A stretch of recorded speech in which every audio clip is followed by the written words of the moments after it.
Most people already know what to do. They know the habits that would improve their health. They know the conversations that would change their relationships. They know the decisions that would move their business forward. They know exactly where they're holding back. They know what they've been postponing, and they usually know why they're postponing it. And yet, knowing almost never turns into doing. That contradiction quietly frustrates millions of capable, intelligent people, not because they lack information, not because they lack opportunity, but because something far deeper is happening beneath the surface. I'm Justin Kaiser, and I've spent the last 24 years building businesses and also working alongside founders, operators, and leaders across multiple industries. And if there's one pattern that I've seen repeat over and over again, it's this. People don't fail because they don't know the right strategy. They fail because the action required to move forward clashes with the identity that they're still living from. Napoleon Hill said, action is the real measure of intelligence. Most people live in a quiet internal contradiction. Intellectually, they want growth, progress, expansion, but emotionally, they're still loyal to an identity built around comfort, familiarity, predictability, and control.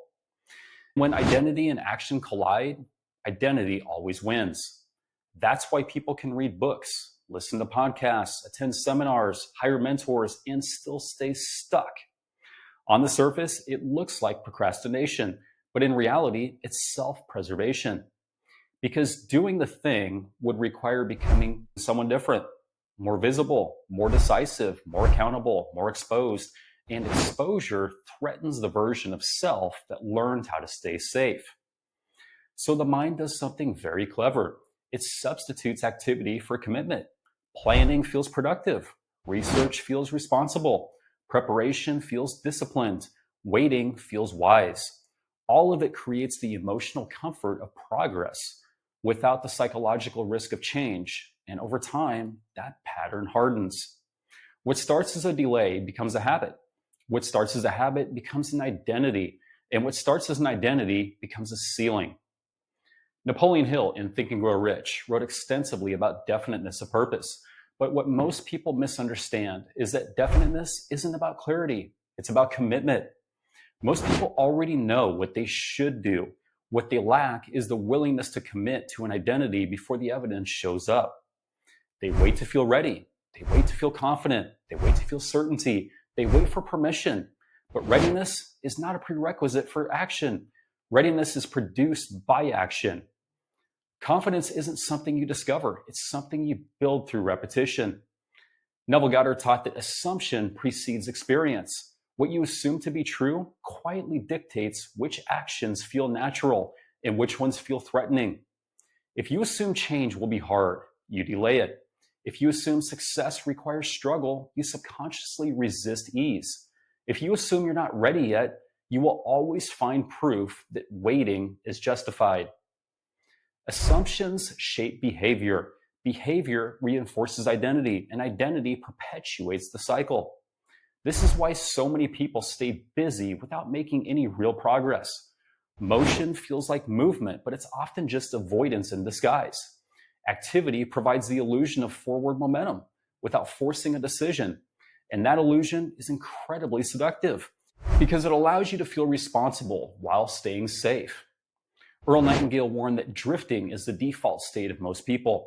Drifting doesn't look reckless. It doesn't look irresponsible. In fact, drifting often looks reasonable. It looks patient. It looks cautious. It looks like waiting for better timing, more information, more validation. But drifting is simply the absence of decision. It's choosing not to choose. And over time, drifting becomes a lifestyle. Then it becomes a personality. Then it becomes a story you tell yourself about why things never quite change.